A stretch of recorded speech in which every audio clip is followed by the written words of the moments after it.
కరూర్లో CM Vijay భారీ సభ నిర్వహించారు. తన జీవితంలో అతిపెద్ద విషాదం కరూర్ ఘటనే అన్నారు విజయ్. కరూర్ పోలీసులు మమ్మల్ని అప్రమత్తం చేయకపోవడంతోనే ఈ ఘటన జరిగిందన్నారు. తొక్కిస్లాట జరుగుతుందని అప్పటి ప్రభుత్వానికి పోలీసులకి ముందే తెలుసున్నారు. అందుకే మమ్మల్ని మీటింగ్ ప్రాంగణానికి తీసుకెళ్లారు అన్నారు. కరూర్ ఘటనలో రాజకీయ కుట్ర ఉందన్నారు సీఎం విజయ్. త్వరలో పుట్టబోయే పిల్లలకు బంగారపు ఉంగరాలు ఇస్తామని చెప్పారు. மக்களை என் மனசை விட்டு கரூர் எப்பவும் நீங்கவே நீங்காது.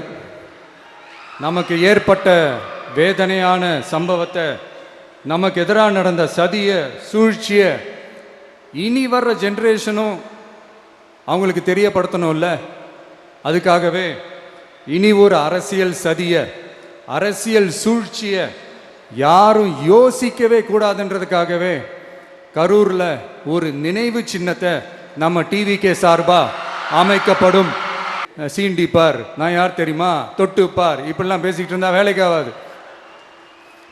சும்மா பேசி பேசி பிரச்சனையை வளர்த்துக்கிட்டு யார் மேலேயாவது பழியை தூக்கி போட்டுட்டு அப்புறம் மக்களை அம்போன்னு தெருவில் விட்டுட்டு இப்படி தான் ஒரு அரசியல் பண்ணணும்னா அந்த அரசியல் நமக்கு தேவையும் இல்லை, அதை நம்ம செய்யவும் போகிறதில்ல.